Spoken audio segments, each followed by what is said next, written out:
sort of an on-the-fly thing. I have today. I got a gift, and I actually got an order that is going to be very dear to me because it's right up my alley. Um, Kind of a little bit of a break from this whole orchid show thing to do a bit of an unboxing. That's a nice little break, as I've been saying, with a glass of wine. It's been raining a bit. You can see the porch is all moist. I'm not sure if that's beneficial or not, but I'm trying to keep most of the growth completed, matured plants away from too much of the moisture. But, I'm just going to go ahead and, hey there, Kiyu, I really have been waiting. I want you to give me some more.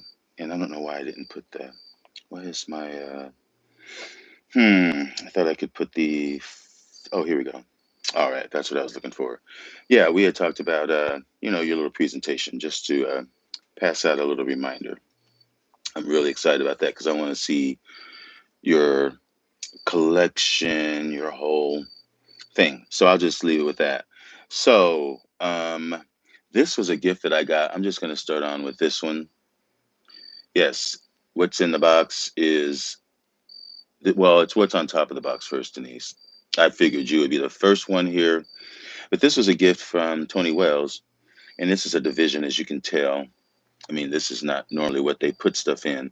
And this is a Trichotosha velutina, and I know nothing about this plant, except he told me that I needed it, which I don't need it. But he said it was easy, always in bloom, and I want to see if there's anything in here about a Trichotosha, and then I'll get to the box. But you all should be able to guess the box because I've only been, well, maybe not.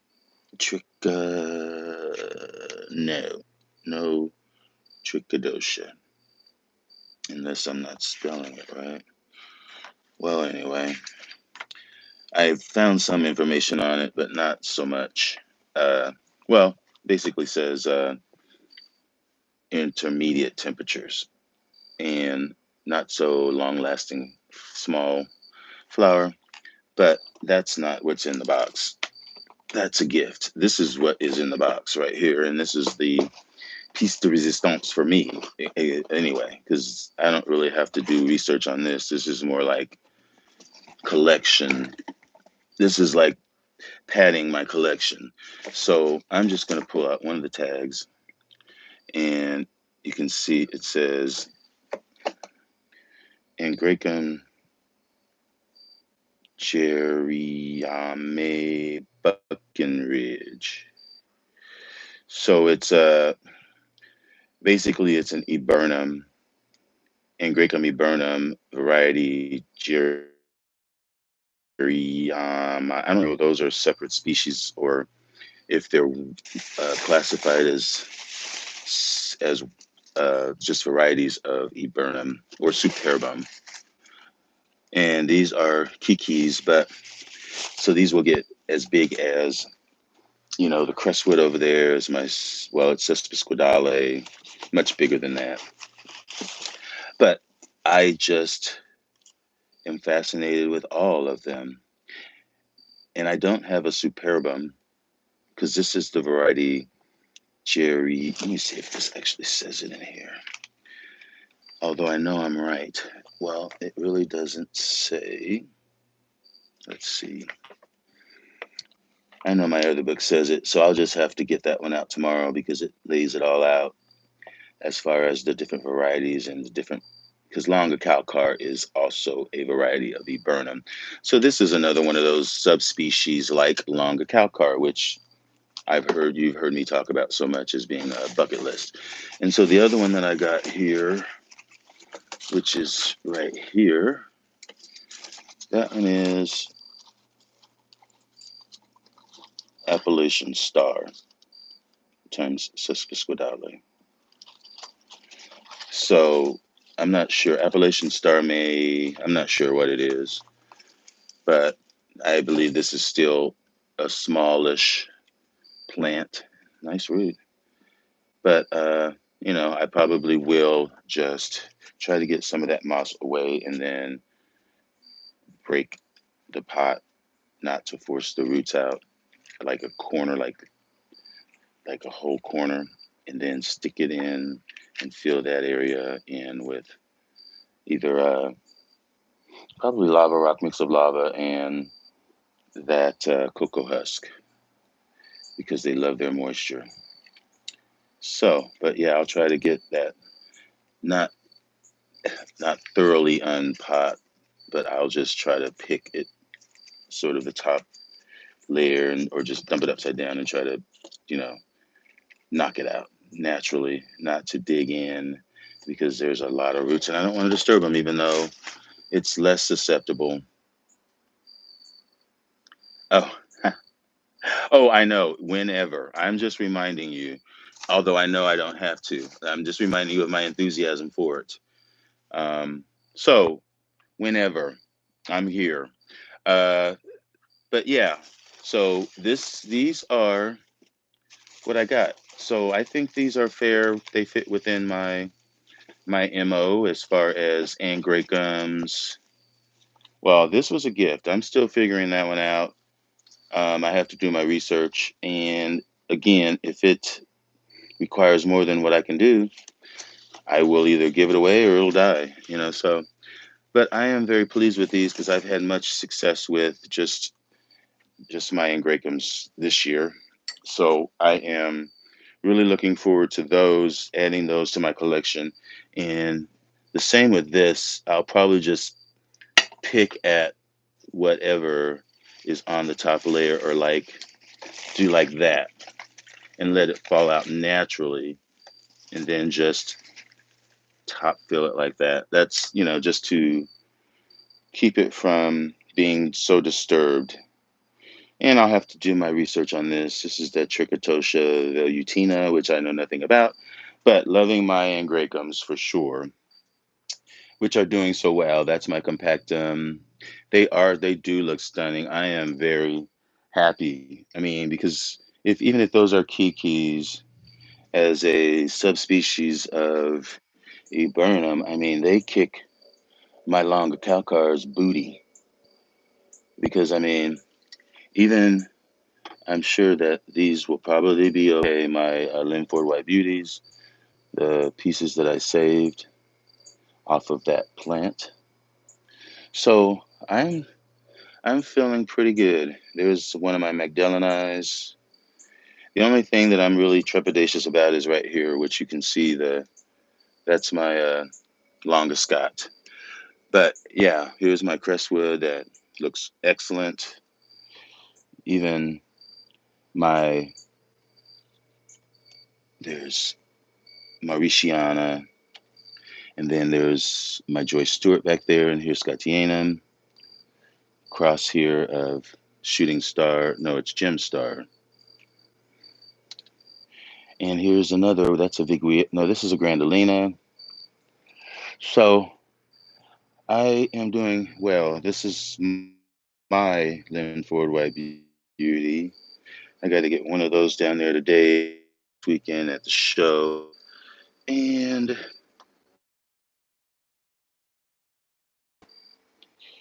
my little in the box. And like I said, it has just rained. You can see if it would stop, the rain. Leaves still looking pretty shining. And more flowers are opening. Yellow still looking really nice.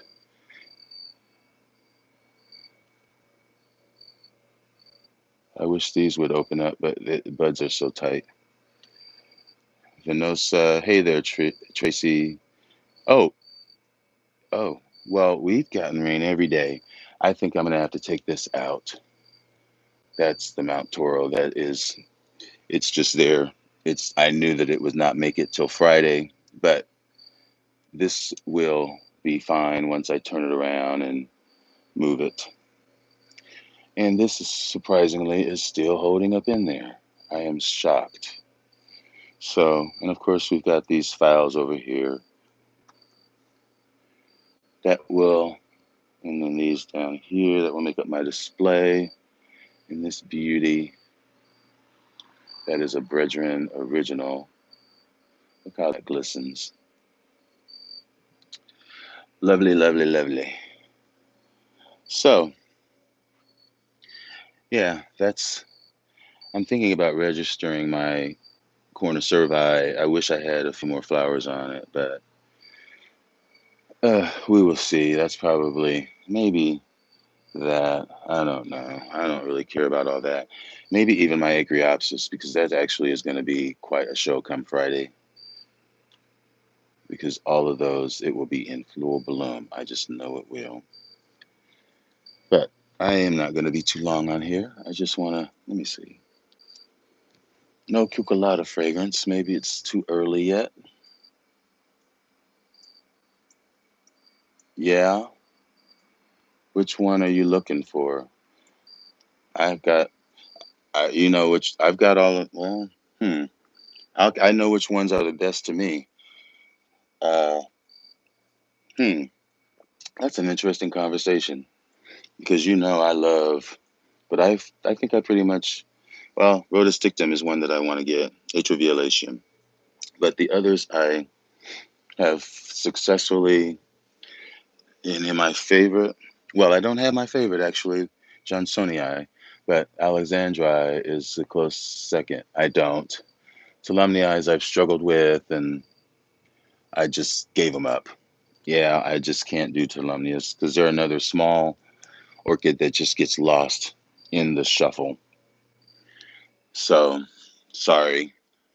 My Kiku got a few buds on it that I could use for the display, maybe.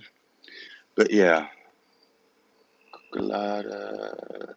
I love microchip. I love microchip and snow mini. Is it? I think it's mini snowflake. I love them. My favorite hybrids. Well, I love Adore Nishi. That's my favorite because it's spectabile crossed with uh, John Alexandra. I love it. But I think I love Nora Tokunaga for just the best of the hybrids as far as, and I'd say because it's long lasting, medium sized plant, and it has that rotostictum like wing kind of shape, like birds, and it's like a wing. How the petals hang out. Now, what am I looking? Oh, here we go.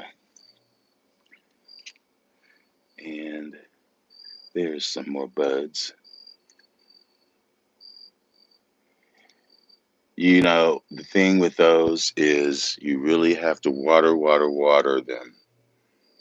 You really have to water them more than you think. Um, I mean, it's best to not completely repot them. I mean, because they're already kind of established in the sphagnum ball or whatever. But so it's kind of, you kind of have to leave part of it in and work new in, if because if you disturb it, the moisture thing will be off, and then the next thing you know, it will be brown, and that you don't want that because that's the moisture. When you see it getting yellow, is what I mean, yellow from the base up, and you're looking at the top. The top's still green, but the base is yellow, and that means it's dying because it's not getting enough moisture.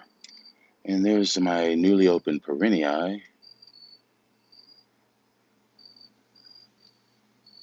Newly, these are fading, newly open. And then over here, there's my flagellaris. Lovely. And here up there, I don't know, look at those buds. They look a little yellow. But the flower is a white flower. Yeah, I know. I am like mortified. Well, not mortified, but I can't believe that I have three species Persavolas in bloom. at one time.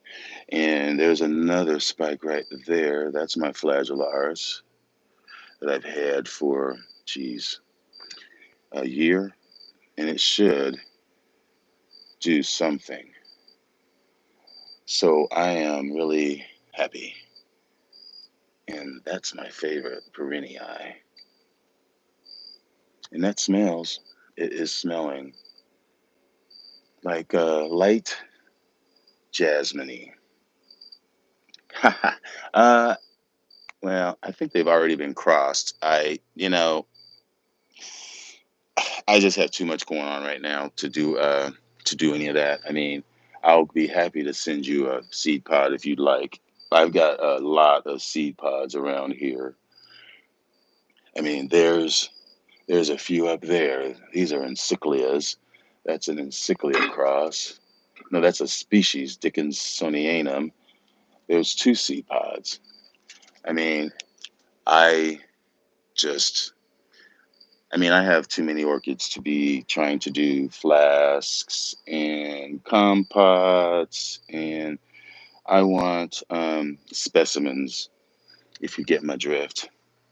But I'll happily send a seed pod to anybody.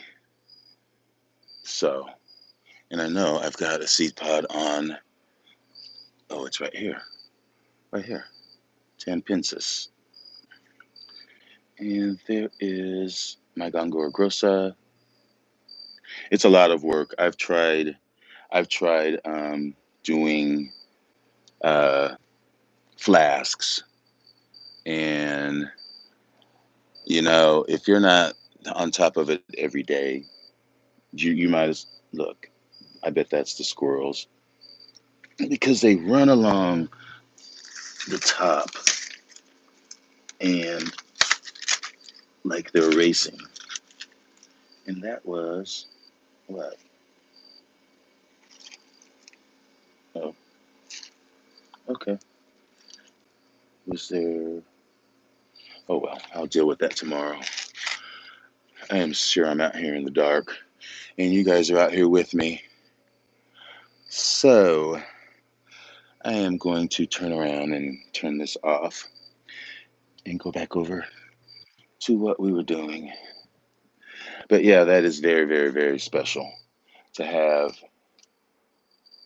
all of that in bloom at once. My cucullatas are killing it. There's another cucullata here that's like a yellow. They are very hard to establish. I actually heard from a few people that what you should do is leave them together as long as you can because they sort of have a symbiotic, if that makes any sense. And to separate them so much is like separating Siamese twins. It's the same thing as ripping them from the womb. They lose a little bit of their ground, their base. This is another really nice Dendrobium hybrid. That's the Roy Tokunaga crossed with, that is Alexandri, which is spider lily. Yay. Anyway, I'll show these, and then it's almost 7 here. But these are very nice size. Um, I would call them seedlings. I don't want to say they're a kiki because it does appear that they are by themselves. This really doesn't look like a kiki. It's established. And this is Cesspescodale crossed with, you want this one? Yeah, this one is the one to get, I'd say. I mean, this one is more like just a straight subspecies of Eburnum, resuppinant, or I guess it's non-resuppinant. Yeah, Appalachian Star is interesting. Um, I think that's Prey Stands. I can't remember. Prey Stands maybe crossed with Cesspescodale, then back crossed with Cesspescodale. I think it might be. It's a bunch of Cesspescodale in there, I believe. Yeah, that's the one to get. Well, not the one. That's one of them. There are so many. But those microtrips chips, I love those. But Roy Tokunaga is another nice cross. I mean, there's so many, but if I were to choose, I would say for crosses, I would say the Nora Tokunaga, and I would actually say Adora Nishi, and I would almost say like mini snowflake, either mini snowflake because that always blooms, plus those white, pristine blooms. They're small. That or um, the spider lily because it has really nice qualities of Roy Tokunaga, and then it's got the Alexandrite, which is that lip that is like a sword. And they're long lasting flowers. Like Roy Tokunaga is a long lasting flower. Anyway, so, and I need some help with this or not, or I'll just set it aside and give it away because I really don't have the space or the time. And this is kind of a big plant. I don't have space for this, but I can hang these up and give them some light until they're big like the ones down there. But anyway, great. You should if you find them. They're out there, and there's a few more. I love that Miva abracadabra. That's a beauty, and I mean, there's so many. The Memoria uh, Dippernishi. There are just nice ones, but those are big ones. Anyway, I am going to get off of here. I haven't even eaten any dinner, and I got a lot to do. I still have to go and buy some fabric and some ribbon and try to figure out a psychedelic 60s theme for this orchid thing. There's another thing that I have to do besides the flower thing. It's like I have to, the theme is all you need is orchids, but it's like all you need is love. So it's the 60s. And I was born in 65, so I could, who knows. Anyway, I am, they are on my list. Yeah, they're out there. I would call Nat's Orchids. I would because they have I would look on their website, and if you don't see them, I would just call and just they have. I would say they have all of those, and I'm sure that they have them in bloom. So that's what I would do, and they are all bloom size, and they have species and hybrids. So actually, if you are well, I would say if you want a really nice species from there, they have Forpsii all day long, 2, 3 feet long Forpsii that are as big as a spectabile, and there are, they might be they're bloom size, maybe in bloom, $30, 35. But you have to have the climate for it. You have their intermediate, but they're beautiful. The flower is white, smells like honey. That is a wasping scent. It's you smell it from afar. Beautiful. And it's a Laturia. But anyway, Nats is the place for Laturias, I would say, right now. So anyway, that is a secret. Don't just go by the website. Call them and just talk to Angelique.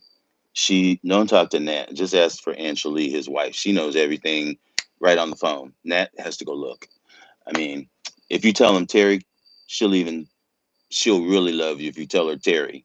But either one of them, they have the Laturias. They have everything. They might have rhodostictum, but they are sold out of that a lot. They don't have atrial, but pretty much the rest of them they have the Laturias. They don't have Alexandrite. They don't have Johnsonii. Those are hard to get, but everything else they got. So I am getting off of here. Thank you all for watching and watching me unbox this special thing. I don't know what happened to the light. There we go. But anyway, I am getting off of here. It's dinner time. Thank you for letting me. Thank you for sharing you know, my unboxing, my what's in the box with you. And enjoy your evening and enjoy your orchids as always. And thank you all. Bye.